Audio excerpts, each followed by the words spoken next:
This week on Nintendo No, let's celebrate the main man himself.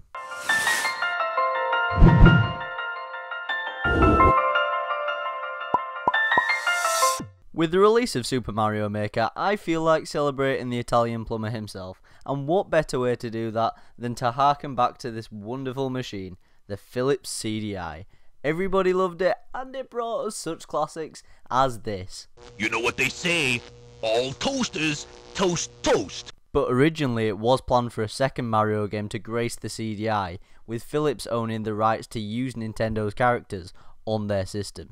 This game to me seems like a far more promising game than the ones we saw on the CD-i using the Nintendo characters, and it was to be created by Nova Logic, who were at the time quite strongly hoping to become a second party studio for Nintendo. The idea for the game, which would become Mario Wacky Worlds, came to be when the idea was voiced that Philips should port some popular SNES games to the CD-i, but rather than doing a straight port of Super Mario World, the chosen lead designers of the game, Silas Warner and John Brooks, decided to make a sequel of sorts for it. They reportedly worked close to 24 hours a day on prototyping the game for 2 weeks before showing it off to Nintendo.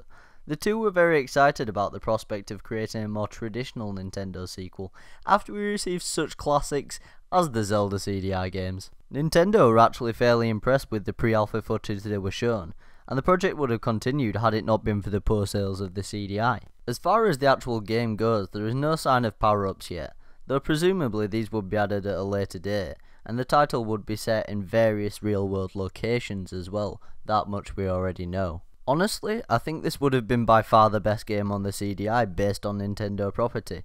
It's certainly better than the Wand of Gamelon, and I think it's a shame that it never got past the pre-alpha stage. But that's all for this Nintendo No, and if you enjoyed it, please leave a like on this video, and please do tell me about your opinions on this game. If you're extra generous today, then also you can click that subscribe button, and I would be very appreciative. Thank you for watching this video, bye bye.